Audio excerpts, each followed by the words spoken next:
ዶላር ለመዘርዘር ለምትፈልጉ ባንኮች በምንዛሪ ረገድ ያላቸውን ደረጃ በተመለከተ የኢትዮጵያ ምጣኔ ሀብት ባለሙያዎች ማህበር አዲስ መረጃ ይፋ አድርጓል። ባንኮች አንዱን የአሜሪካን ዶላር በአማካይ 141 ብር ቢገዙም ዝቅተኛውን የመግዣ ዋጋ የሰጠው ንብ ባንክ መሆኑ ታውቋል። በሌላ በኩል ደግሞ ከቤቶች ግንባታ ጋር በተያያዘ አስገዳጅ አሰራር ተግባራዊ ሊደረግ መሆኑን መንግስት አስታውቋል። በዚህም መሰረት አዳዲሶችም ሆኑ ቀደም ሲል የተገነቡ ቤቶች ይህንን ህግ በአስገዳጅነት እንደሚተገብሩት ነው የተገለጸው። ሰላም ቤተሰቦቻችን፣ መረጃዎቹን የት ሀገርና የት ከተማ ሆናችሁ እየተከታተላችሁ እንደምትገኙ በሐሳብ መስጫው ላይ ጻፉልን። አሁን ዝርዝር መረጃዎቹን አንድ በአንድ ወደ እናንተ እናደርሳለን። እስከ መጨረሻው አብራችሁን ቆዩ።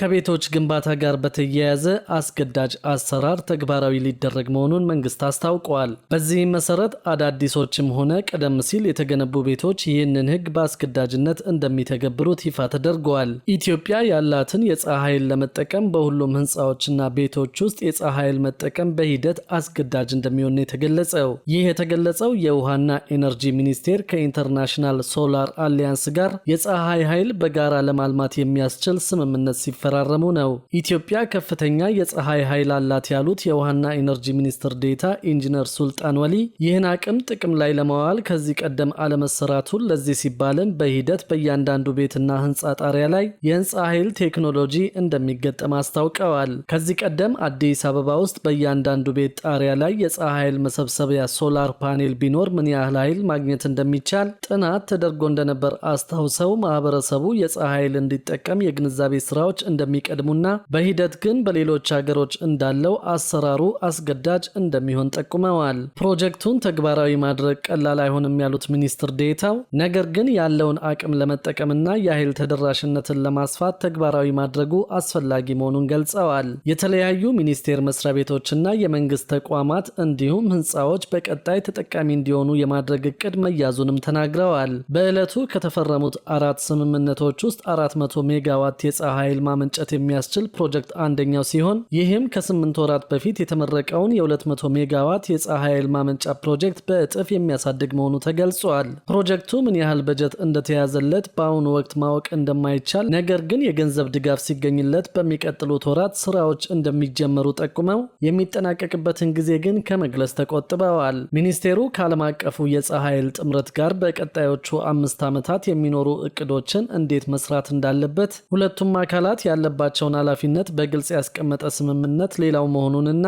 ይህም ተግባራዊ መደረጉን የተገለጸው። ሀገሪቱ የምግብ ዋስትናን ለማረጋገጥ ለምታከናውናቸው ስራዎች የፀሐይ ኃይልን መጠቀም ይኖርባታል ያሉት ሚኒስትር ዴታው ለዚህም የግብርና ስራው በዝናብ ብቻ የተገደበ እንዳይሆንና የመስኖ ስራዎችን ለማሳደግ በነዳጅ ይሰሩ የነበሩ ፓምፖችን በሙሉ በፀሐይ ኃይል እንዲሰሩ ለማድረግ በእቅድ መያዙን ተናግረዋል። ላለፉት 30 ዓመታት ሀገሪቱ ስትከተለው የነበረው ፖሊሲ በኃይል ማመንጫ ዘርፍ የግሉ ዘርፍን የሚጋብዝ እንዳልነበረ ነገር ግን ይህንን ክፍተት ለመሙላት የፖሊሲ ማሻሻያ ማድረግ በማስፈለጉ ማሻሻያው መደረጉን አክለዋል። ከ10 ዓመታት በፊት የተቋቋመው ኢንተርናሽናል ግሎባል አሊያንስ 124 አባል ሀገራት ያሉት ሲሆን የተቋሙ ዋና ዳይሬክተር አሺሽ ካና እንደገለጹት በማዕከላዊ ኢትዮጵያ 700 ኪሎዋት በሰዓት የፀሐይ ኃይል የሚያመነጭ ፕሮጀክት ለመገንባት ስምምነት ተደርጓል ብለዋል። ስምምነቶቹን ተግባራዊ ለማድረግ ከ3 እስከ 6 ወራት እንደሚወስድ የገለጹት ዋና ዳይሬክተሩ ከሌሎች ሀገሮች በተገኘ ልምድ መሰረት የመሬት ዝግጅቱን የማጠናቀቅና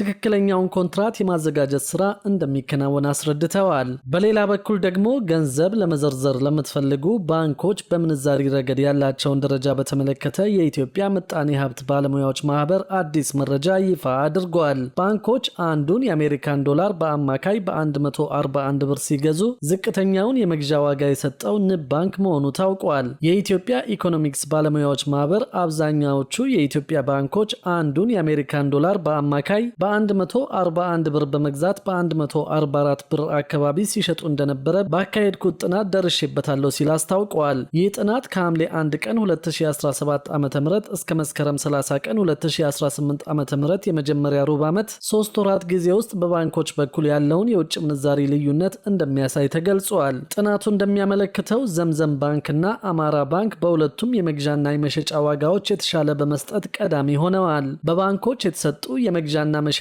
ዋጋዎች በኢትዮጵያ ኢኮኖሚክስ አሶሲዬሽን ከፍተኛ ተመራማሪ ዶክተር ናስር የኑስ እንደገለጹት በተጠቀሰው ጊዜ ውስጥ የተሻለውን የመግዣ ዋጋ በመስጠት ዘምዘም ባንክ በ143 ብር ከ51 ሳንቲም ቀዳሚ ሲሆን አማራ ባንክ በ142 ብር ከ93 ሳንቲም በሁለተኛ ደረጃ ተቀምጠዋል። በሌላ በኩል ዝቅተኛውን የመግዣ ዋጋ የሰጠው ንብ ባንክ ሲሆን 129 ብር ከ04 ሳንቲም መስጠቱ ተገልጿል።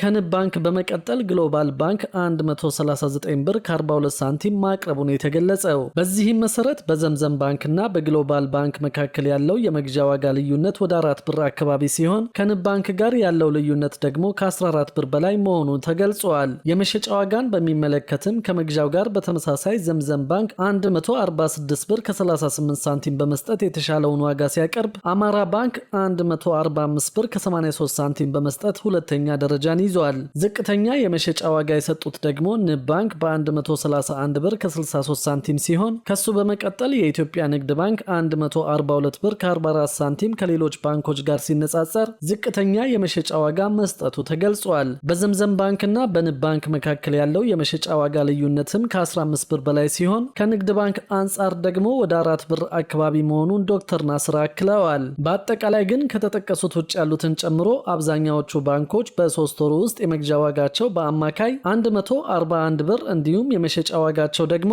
በተለይም እንደ ወጋገን፣ ፀሐይ፣ አባይ፣ ሂጅራ፣ ህብረት፣ ዳሽን ባንክና ሌሎችም በ144 ብር አካባቢ የአሜሪካን ዶላር ሲሸጡ እንደነበር አብራርተዋል። የምንዛሪ ልዩነት በገበያው ላይ ያለው ተጽዕኖና የመፍትሄ ሀሳብ በባንኮች መካከል የተለያየ የምንዛሪ መጠን መኖሩ በገበያው ላይ የራሱ የሆኑ ተጽዕኖ እንደሚያሳድር ያነሱት ከፍተኛ ተመራማሪው የተሻለ ገበያን ለመፍጠር ክፍተቱን ማጥበብ እንደሚያስፈልግ ገልጸዋል። ጥናታዊ ጽሑፉን አቅራቢው ባንኮች እርስ በርስ የውጭ ምንዛሪ ብድር በመሰጣጠት ልዩነቱን ወደ አንድ ማምጣት እንደሚገባም ጠቁመዋል። ከዚሁ ጎን ለጎን በ200 ሚሊዮን ብር ካፒታል የተመሰረተው የአዋሽ ካፒታል አክሲዮን ማህበር ስራ መጀመሩ ታውቋል። የአዋሽ ባንክ አጋር ድርጅት የሆነውና በ200 ሚሊዮን ብር መነሻ ካፒታል የተመሰረተው የአዋሽ ካፒታል አክሲዮን ማህበር አስፈላጊውን የንግድ ስራ ፈቃድ አሟልቶ በይፋ ስራ መጀመሩን አውቀናል። የአዋሽ ባንክ ዋና ስራ አስፈጻሚ ፀሐይ ሽፈራው ስለ አክሲዮን ማህበሩ ምስረታን በሚመለከት በሰጡት መግለጫ ተቋሙ በኢትዮጵያ የካፒታል ገበያ ባለስልጣን መስፈርቶችን